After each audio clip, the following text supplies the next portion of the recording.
नमस्कार मेरे प्यारे मित्राणी। तो कैसे आप लोग? स्वागत है हमारा हिंदुस्तानी पाठशाला में।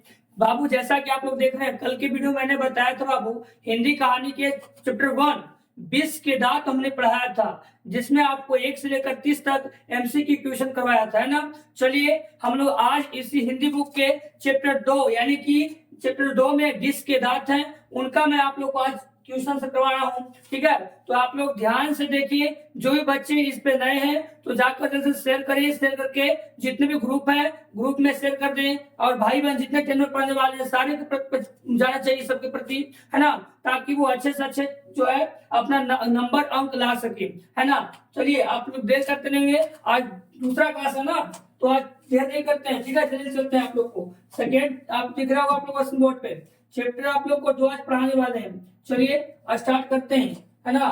चैप्टर 2 का नाम होगा, देख लीजिएगा। चैप्टर 2 का नाम बाबू आपका 20 का दांत दिख रहा होगा आप लोग को। चलिए बहुत अच्छी बात है, मैं स्टार्ट करने जा रहा हूं।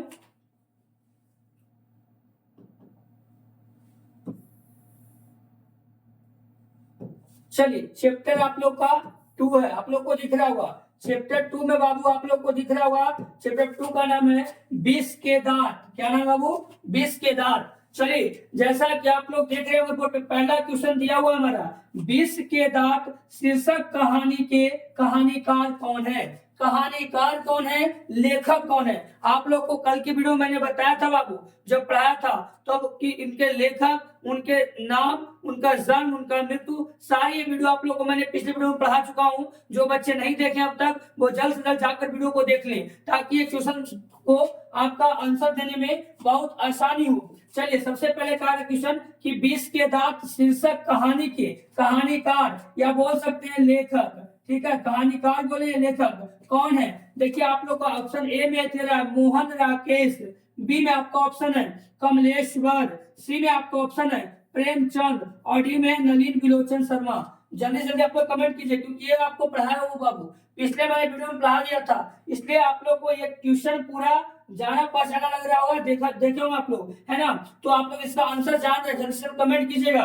ए में है मोहन राकेश, बी में कमलेश्वर, सी में प्रेमचंद, और डी में नलिन विलोचन शर्मा। बताइए क्या होगा, जल्दी से क्या आंसर होगा बताइए।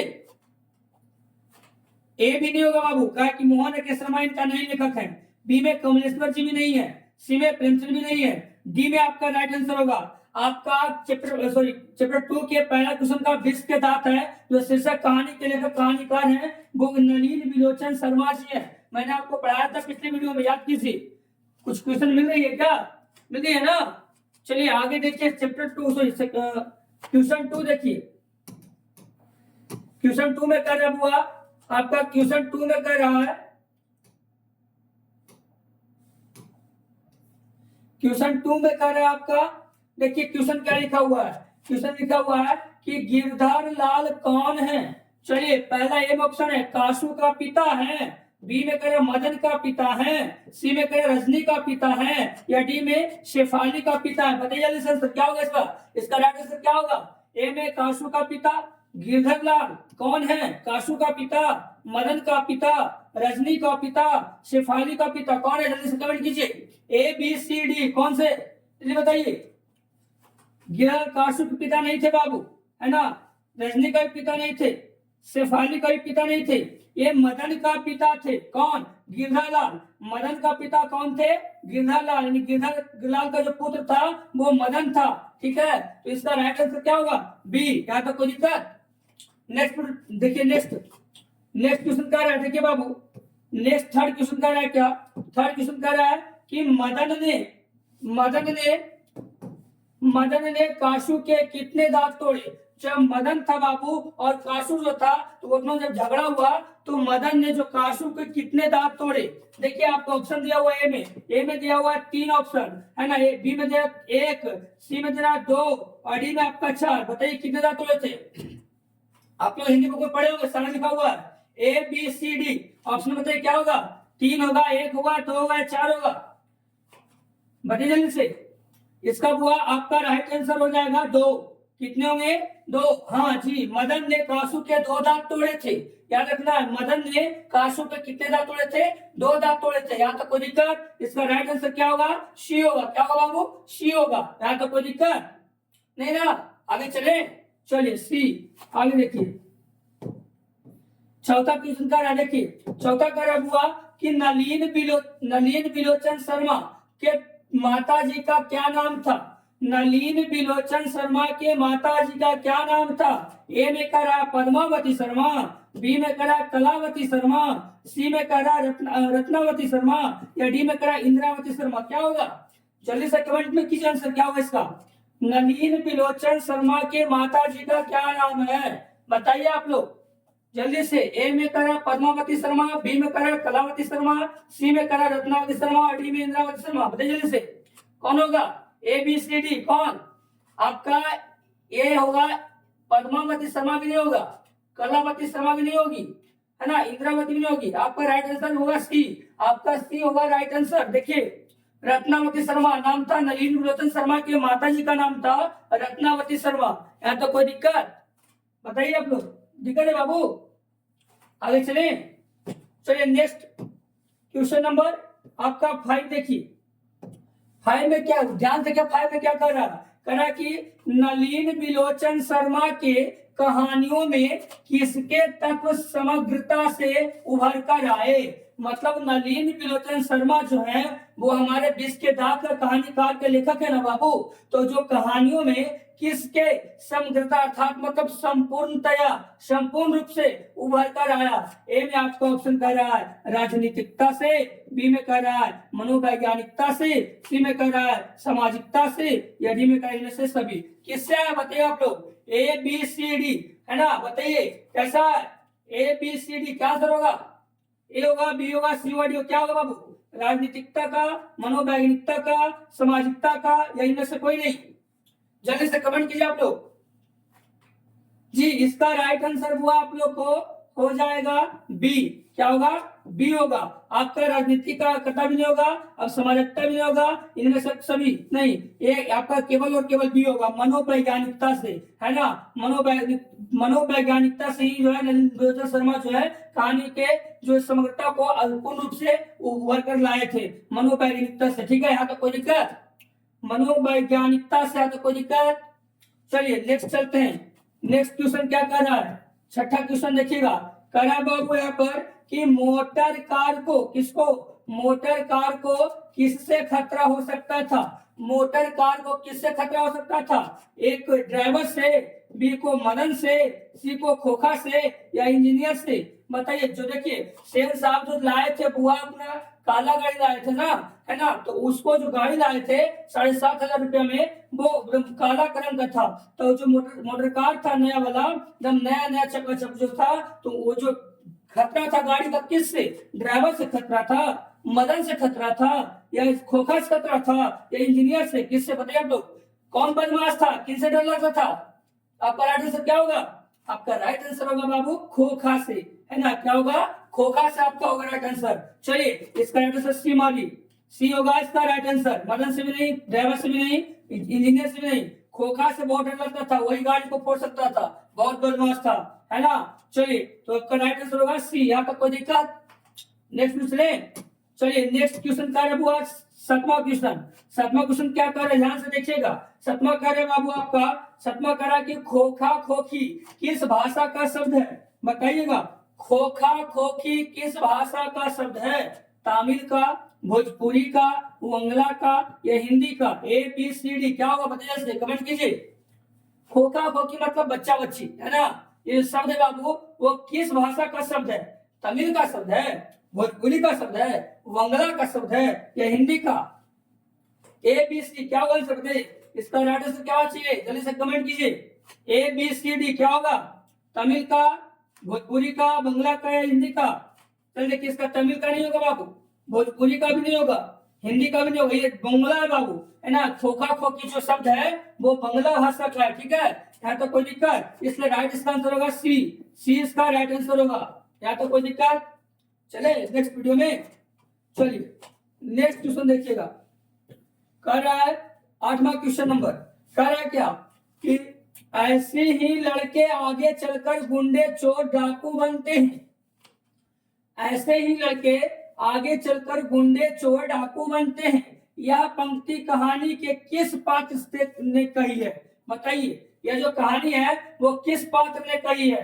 पहला ए में आपका ऑप्शन है सेन साहब की धर्मपत्नी बोली थी कि आगे चलकर जो ऐसे लड़के गुंडे मवाली चोर बनेंगे।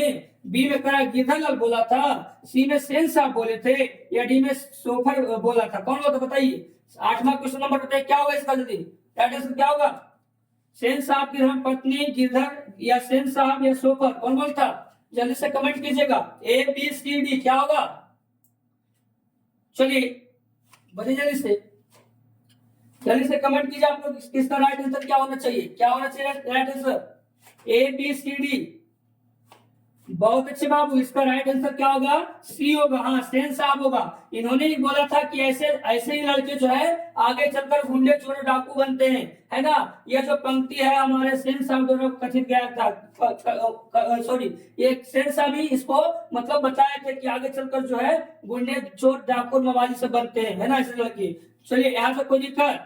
अगले क्वेश्चन में चलते हैं। चलिए क्वेश्चन नंबर कह रहा है कि नाइन्थ में क्या कह रहा है आपका बाबू? नाइन्थ कह रहा है कि खोखा खोखी का अर्थ क्या होता है? देखिए अभी पिछले जस्ट इसके 8 या 7 क्वेश्चन बताए थे आप लोग को। खोखा खोखी का वो अर्थ बताया। देखिए अभी मैं जस्ट बताए थे आप लोग को। खोखा खोखी का अर्थ क्या होता है? ए में बच्चा बच्ची, बी में बाबा दादा। इसका किस बात मतलब था? कौन सा रंग में था? वो मंगल में बताया था बाबू। तो देखिए इसमें क्या हो खोखा का अर्थ होता है। खोखा खोखी का अर्थ क्या होता है? ए में कह रहा है बच्चा बच्ची, बी में कह रहा है बाबा दादा, सी में कह रहा है भाई बहन, डी में चाचा चाची। क्या होगा? राइट आंसर बताइए। आप लोग को बताया इसके पिछले क्वेश्चन में बताए थे। बताइए क्या होगा इसका? जी हाँ बहुत अच्छा है। इसका आंसर होगा जो ए होगा बच्चा बच्ची। ठीक है, नाइन्थ का आंसर क्या होगा? बच्चा बच्ची। चलिए बी नहीं होगा बाबू, सी भी नहीं होगा, डी भी नहीं होगा। इसका राइट आंसर ये होगा बच्चा बच्ची। खोखा खोखी का अर्थ होता है बच्चा बच्ची। यहाँ तक कोई दिक्कत है? दिक्कत तो बताइए, कमेंट कीजिए से यस या नो। चलिए नेक्स्ट क्वेश्चन चलते हैं। क्वेश्चन नंबर आपका हुआ अब आप भाई 10th में। क्वेश्चन 10 नंबर क्या कर रहा है देखिएगा। कह रहा है कि खोखा सॉरी हाँ खोखा का क्या नाम है? बताइए खोखा का नाम था जो आप लोग याद होगा, आप लोग को बुक पढ़े हुए तो खोखा क्या नाम था? किशु नाम था। ए में, बी में कुशु नाम था, सी में काशु नाम था और डी में केशु नाम था। क्या था बाबू बताइए जल्दी से। राइट आंसर खोखा का जो अगला नाम क्या था? काशु था। हाँ तो समझ रहे हैं, इसका खोखा का जो नाम था काशु था। इसलिए राइट आंसर क्या होगा? सी कि कुशु भी नहीं होगा, है ना। आपका किशु भी नहीं होगा, आपका केशु भी नहीं होगा। आपका राइट आंसर सी होगा काशु। हाँ जी हाँ, खोखा का नाम था काशु। है तो कोई दिक्कत? आगे चले। चलिए नेक्स्ट क्वेश्चन देखिए क्या कर रहा है। क्वेश्चन नंबर 11 आपका क्वेश्चन नंबर 11 कर रहा हुआ कह रहा है कि 20 के दांत कैसी कहानी है? देखिए आपको पिछले वीडियो में बताया था, जो वीडियो करवाए थे, लेखक का नाम और उनके जन्म मृत्यु सारी कौन सा विधा का है, सारी बात हम बताया था आप लोग को, है ना। तो आप लोग ध्यान से पढ़िए, ठीक है। पिछले वीडियो में कुछ क्वेश्चन आ गया है। करा 20 के दांत कैसी कहानी है? ए में करा सामाजिक कहानी है, बी में ऐतिहासिक कहानी है, सी में धार्मिक कहानी है, डी में मनोवैज्ञानिक कहानी। क्या होना चाहिए बताइए आंसर। क्या होगा आंसर इसका? ए में सामाजिक, ऐतिहासिक, धार्मिक या मनोवैज्ञानिक बताए थे। कुछ याद कीजिए, हिंट कीजिए। मनोवैज्ञानिक के बारे में बताया था आप लोगों को, है ना। सुना रहे ना बात को बाबू। चलिए तो ए बी सी डी क्या आंसर होगा जल्दी से कमेंट कीजिए। 20 के दांत कैसी कहानी है? कौन सी विधा थी? हाँ चलिए राइट आंसर इसका होगा क्या? डी होगा मनोवैज्ञानिक। आपका सामाजिक भी नहीं होगा, ऐतिहासिक भी नहीं होगा, चलिए धार्मिक भी नहीं होगा। क्या होगा? मनोवैज्ञानिक होगा आपका डी आंसर। राइट आंसर आपका डी होगा। देख लीजिए जल्दी से, यस क्या नो कमेंट कीजिए जल्दी से। बहुत अच्छा, डी होगा आंसर। नेक्स्ट वीडियो देखिए। सो नेक्स्ट क्वेश्चन आज तो गया वीडियो खोलने का, कोई दिक्कत नहीं बच्चे, है ना। धीरे सब क्लियर हो जाएगी। क्वेश्चन नंबर 12 चलिए क्वेश्चन नंबर 12 में क्या कर रहा है कि सेन साहब अपने पुत्र को क्या बनाना चाहते थे, है ना। सेन साहब जो थे अपने पुत्र को क्या बनाना चाहते थे? बिजनेसमैन या इंजीनियर, वकील, प्रोफेसर और या doctor. A B C D. A में कह रहा है बिजनेसमैन या इंजीनियर, बी में कह रहा वकील, सी में कह रहा प्रोफेसर और डी में कह रहा डॉक्टर। क्या बनाना चाहते थे हमारे सेन साहब अपने पुत्र को? क्या बनाना चाहते थे? आप लोग जल्दी से कमेंट कीजिए। राइट आंसर का क्या होना चाहिए? क्या होगा बताइए जल्दी से। ए बी सी डी क्या होगा बाबू? हाँ बहुत अच्छे। चलिए इसका राइट आंसर जो होगा आपका होगा ए होगा। क्या होगा? हाँ जी, हमारे सेन साहब जो थे अपने बच्चों को बिजनेसमैन या इंजीनियर बनाना चाहते थे। इसका राइट आंसर क्या होगा? ए होगा। ए में टिक आउट कीजिएगा। ठीक है, चलिए कोई दिक्कत, आगे चले। ना बाबू वकील भी नहीं बनना चाहते थे, ना प्रोफेसर थे, ना डॉक्टर, ये केवल केवल बिजनेसमैन और इंजीनियर बनाना चाहते थे अपने बच्चों को। कौन? सेन साहब। ठीक है, चलिए नेक्स्ट क्वेश्चन नंबर देखिए आप, क्वेश्चन नंबर 13, 13 नंबर क्वेश्चन देखिए क्या कह रहा है। कह रहा है कि मदन जो है अक्सर किसके हाथों से पिटता था? किस बात से पिटाता था। मदन जो बाबू अक्सर मतलब हमेशा जो है किसके हाथों से पिटाता था? अपनी माता के हाथों से, सेन साहब के हाथों से, खोखा के हाथों से, या पिता के हाथों से? बताइएगा इसका राइट आंसर क्या होगा। जो हमारा है बाबू कौन? मदन, वो हमेशा किनके हाथों से पिटाता था? बार बार माता जी के हाथों से, है ना, सेन साहब के हाथों से, खोखा के हाथों से, या पिता के हाथों से? किनसे? बताइए जल्द से, क्या इसका राइट आंसर होना चाहिए? ए बी सी डी, क्या होगा बाबू? इसका राइट आंसर होगा आपका पिता के हाथों से। इसका राइट आंसर होगा डी, है ना। 13 नंबर क्वेश्चन का जो राइट आंसर होगा क्या होगा? डी होगा। चलिए माता नहीं होगा, सेन साहब से नहीं पिटाता था, खोखा से नहीं पिटाता था, ये हमेशा और किससे पिटाता था? पिताजी से पिटाता था। कौन? हमारा मदन बाबू पिटाते थे। किन से? तो अपने पिताजी से हमेशा अक्सर पिटाते रहते थे। इसका राइट आंसर क्या होगा? डी होगा। चलिए यहाँ तक कोई दिक्कत? यहाँ तक कोई दिक्कत है बच्चे? आगे चले, चलिए नेक्स्ट आपका 14 नंबर क्वेश्चन क्या करे समझिएगा। 14 नंबर क्वेश्चन कह रहे बाबू कि नलिन विलोचन शर्मा के पिता का नाम क्या था? ए में करा पंडित रामावतार शर्मा, बी में करा पंडित कृष्णावतार शर्मा, सी में करा पंडित मृत्युंजय शर्मा, और डी में करा पंडित दशावतार शर्मा। इसका राइट आंसर क्या होगा आप लोग बताइए जल्दी से। 14 नंबर क्वेश्चन का आंसर क्या होगा? पंडित रामावतार शर्मा, पंडित कृष्णावतार शर्मा, पंडित मृत्युंजय शर्मा, या पंडित दशावतार शर्मा? बताइए क्या होगा राइट आंसर इसका। ए बी सी डी, जल्दी से कमेंट कीजिए आप लोग, यस या no. A B C D क्या होगा? चलिए इसका राइट आंसर होगा बाबू आपका राइट आंसर ए होगा। क्या होगा? ए, पंडित रामावतार शर्मा, पंडित रामावतार शर्मा। ठीक है, इसका संधि विच्छेद करें तो राम अवतार शर्मा। ठीक है, राम अवतार शर्मा से होता है। चलिए इसका राइट आंसर क्या होगा? ए होगा। यहाँ तक कोई दिक्कत? नेक्स्ट देखिए 15 नंबर क्वेश्चन क्या कर रहा है। 15 में कह रहा हुआ कि सेन साहब ने किसे खूब फटकार लगाई थी? गिरधरलाल को, खोखा को, मदन को, या शेफाली को? किसको लगाया था? पूरा कस के फटकार लगाए थे। फटकार मतलब सोचते हैं मतलब गुस्सा से देखते हैं क्या होता है घर में, मम्मी का काम बोली है वो काम नहीं किए, तो अगर वो आई जब समय हो जाता है तो मम्मी आती तो बोलती क्या कि तुमने अभी तक काम नहीं किया है, पूरा जोर से फटकार लगाती है अपने बच्चों को। तो ठीक उसी प्रकार जो है बाबू आपका सेन साहब जो थे वो किसे फटकार खूब लगाए थे? गिरधर को, खोखा को, मदन को, या शेफाली को? बताइए क्या इसका सोचिए क्या होगा। जी हाँ, बहुत अच्छा बहुत अच्छा। इसका राइट आंसर क्या होगा? इसका ए होगा बाबू। इसका राइट आंसर आपका ए होगा। ठीक है, गिरधरलाल को, खोखा को नहीं, मदन को नहीं, शेफाली को नहीं, गिरधरलाल को फटकार पूरा कस लगाए थे, है ना। कौन? हमारे सेन साहब जी। किन्हें फटकार लगाए थे? तो गिरधरलाल को। यहाँ तक कोई दिक्कत? चलिए आगे बाबू। चलिए क्वेश्चन नंबर कर रहा है कि 16।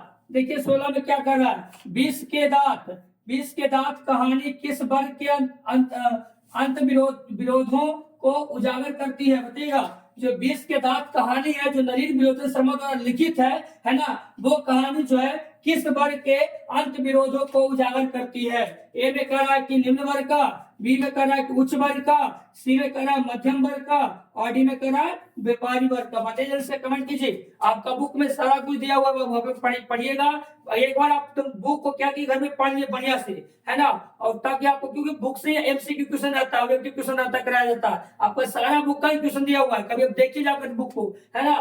तो आपका कह रहे हैं 20 के दांत कहानी किस वर्ग के अंत विरोधों को उजागर करता है? ए में निम्न वर्ग का, बी में उच्च वर्ग का, सी में मध्य वर्ग का, डी में व्यापारी का।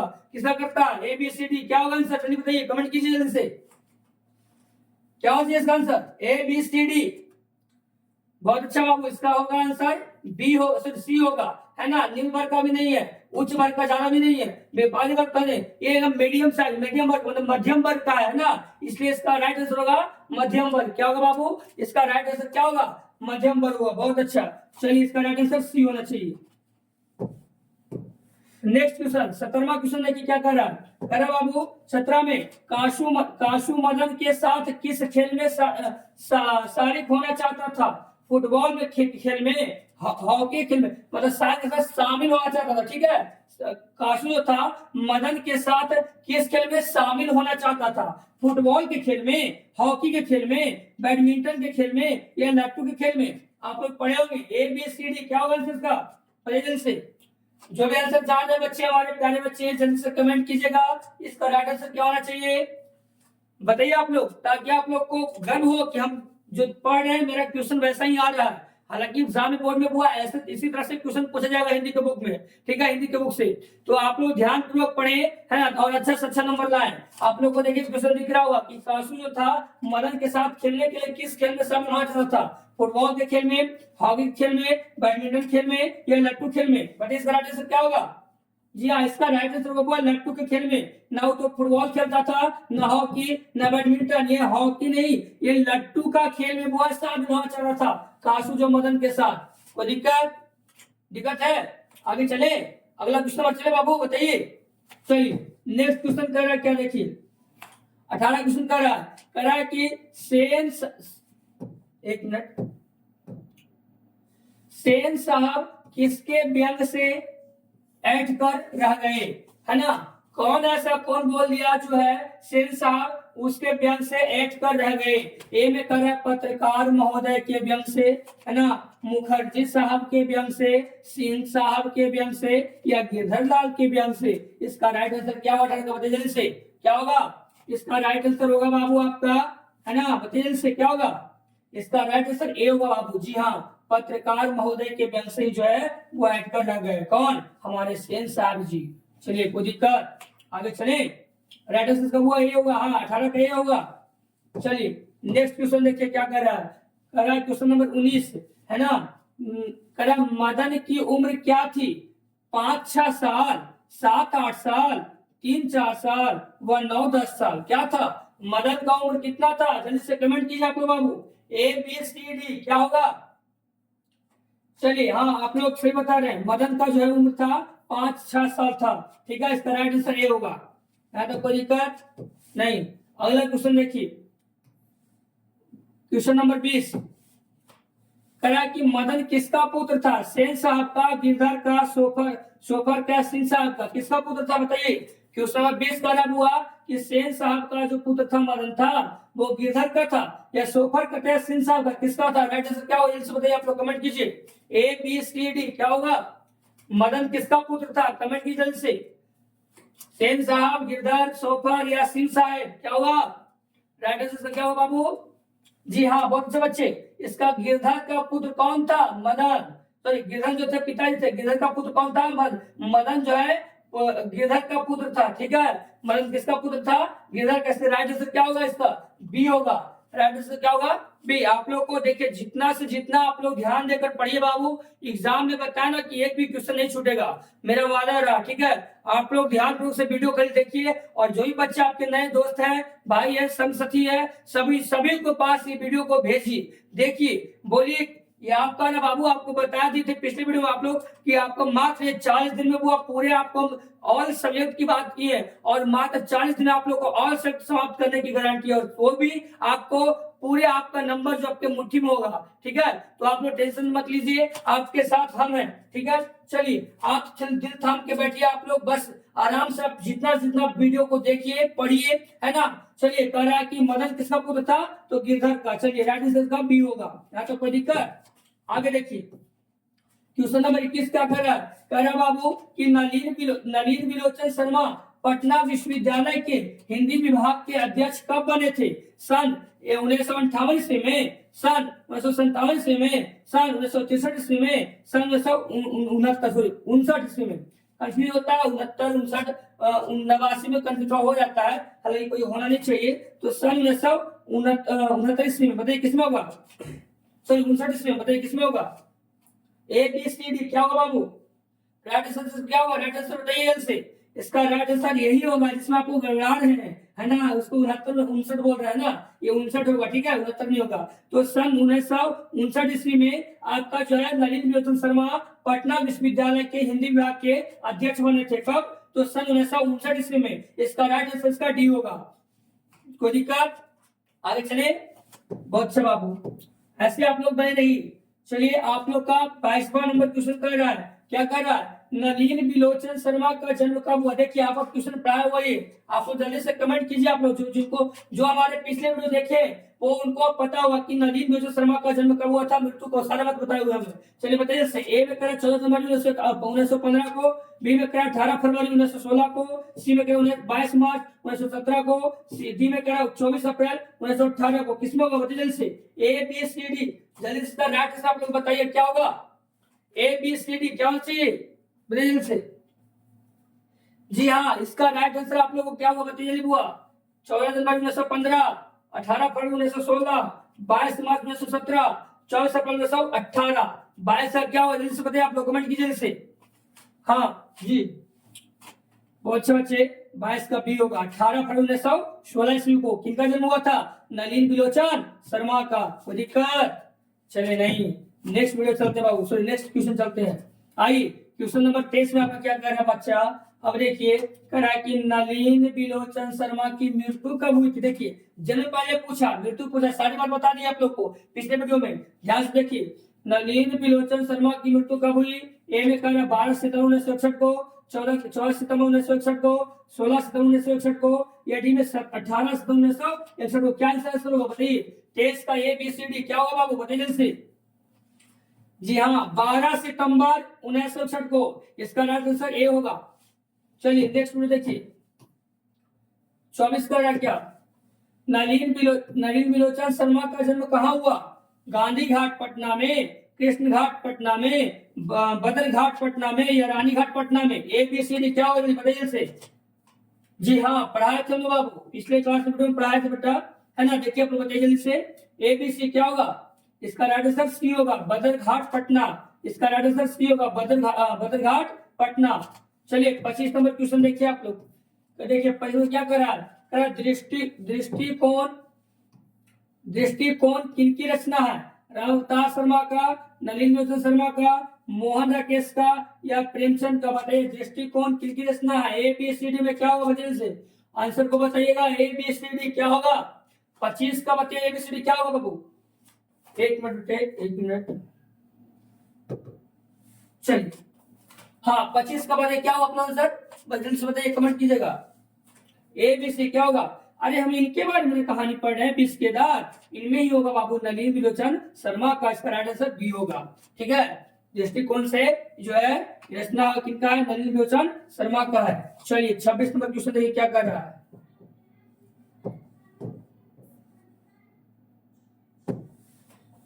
लड़कियां क्या है? कठपुतलियां हैं। किसे इस बात पर गर्व है? भाई बहन को, चाचा चाची को, मामा मामी को, या माता पिता को। बताइए जल्दी से क्या इसका होगा। भाई बहन को, चाचा चाची को, मामा मामी को, माता पिता को। किसका आंसर क्या होगा बताइए जल्दी से। ए बी सी डी क्या होगा? जी हाँ बाबू, हमारे माता पिता को गर्व होता है कि जो है लड़कियां हैं, कठपुतलियां हैं, तो इसका गर्व होता है किनको? हमारे माता पिता को। इसलिए राइट आंसर क्या होगा? डी। आपका राइट आंसर डी होगा, माता पिता। ज्यादा कोई दिक्कत? चलिए नेक्स्ट क्वेश्चन 27 क्वेश्चन नंबर क्या कर रहा है देखिए। कह रहा बाबू कि कौओं की जमात में शामिल होने के लिए कौन ललक गया? बाबू कौन ललक गया? कबूतर था, अरे हंस था बाबू, सी में बत्तख था, या मछली था। बताइए कौन था कौओं की जमात में? एकदम सब जानते बहु MVI क्वेश्चन बाबू, वेरी इंपॉर्टेंट। क्या है आपका आंसर होगा? हंस। जी हाँ, हमारे कौवे की जमात में शामिल होने के लिए कौन लगा था? हंस। इसलिए राइट आंसर क्या होगा? बी। इसका राइट आंसर बी होगा, हंस। क्या तो कोई दिक्कत? चलिए आगे चलते हैं। क्वेश्चन नंबर करा 28 में क्या करा? करा कि किसके अनुसार सेनों ने सिद्धांतों को भी बदल लिया था? बेटियों के अनुसार, खोखा के अनुसार, मदन के अनुसार, या गिरधर के अनुसार। बताइए किसके अनुसार जो है बाबू हमारे सेनो ने सिद्धांतों को भी बदल दिया था? बताइए option A B C D, क्या होगा इसका राइट आंसर? बताइए जल्दी से, क्या होगा?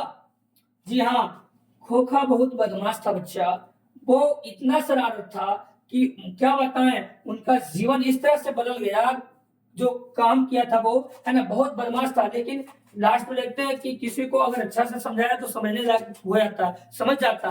वैसे ही हमारे खोखा था, उसको भी बहुत मतलब ये लगा, आखिर अंत में लगा कि नहीं हमें ये करना है तो ये अच्छी होगी, है ना। तो हमारा खोखा जो है इसका राइट आंसर खोखा के अनुसार हुआ था, क्योंकि किस क्वेश्चन किसके अनुसार सेनो ने सिद्धांत को बदल दिया था? तो खोखा के अनुसार। इसका राइट आंसर आपका बी होगा। यहाँ तक कोई दिक्कत बच्चे नहीं ना? चलिए अगला क्वेश्चन कर रहा है, देखिए क्या कर रहा है। चलिए क्वेश्चन नंबर 29 है ना, 30 तक आप लोग करवाएंगे बेटा, लास्ट क्वेश्चन बच रहा है, 30 तक करवाएंगे, फिर आप लोग को नेक्स्ट वीडियो में करवाएंगे थर्ड चैप्टर में। चलिए कह रहे बाबू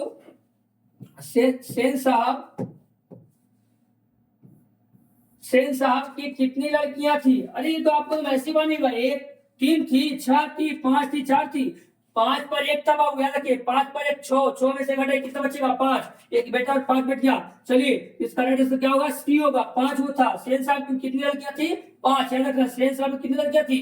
5 थी, है ना। चलिए तो इसका राइट आंसर सी होगा, 5। नेक्स्ट देखिए लास्ट क्वेश्चन बताने जा रहा हूँ, ये वीडियो एक आपका चैप्टर 2 का लास्ट क्वेश्चन है ना, ध्यान से देखिए क्या कर रहा है। कह रहा बच्चा कि सोफर शब्द का अर्थ होता है, बताइए, सभ्यता, संबंध, निर्मतमता या ड्राइवर, क्या होगा? इसका राइट आंसर आपका ड्राइवर होगा बाबू, याद रखिएगा। सोफर शब्द का अर्थ होता है ड्राइवर, क्या होता है? ड्राइवर। आपका मैंने बाबू आज चैप्टर 2 का पूरे 30 क्वेश्चन करवा दिए हैं, और इससे आप लोग को एग्जाम में फालतू कभी नहीं पूछने वाला है। तो जो भी बच्चे, मैं बार कर रहा हूँ कि नए बच्चे हैं और चैनल को सब्सक्राइब कर देखिए, भाई चैनल का नाम दिख रहा होगा आप लोग को, चैनल का नाम दिख रहा है हिंदुस्तानी पाठशाला। या यूट्यूब पे जाइए और हिंदुस्तानी पाठशाला को सर्च कीजिए, आएगा, उसको सर्च कीजिए, है ना। सर्च करने के बाद उसको सब्सक्राइब कीजिए, बेल का घंटी दबाकर, है ना, ताकि आपको नोटिफिकेशन बार आते रहे जो हम पढ़ाएंगे वीडियो। तो आज की वीडियो में यहीं तक समाप्त करता हूँ, मिलते हैं नेक्स्ट डे बाबू। कल आप लोग को हम चैप्टर 3 का क्वेश्चन सब करवाएंगे। इसके लिए आज मैं इतनी पे विराम लेता हूँ। धन्यवाद। जय हिंद, जय भारत।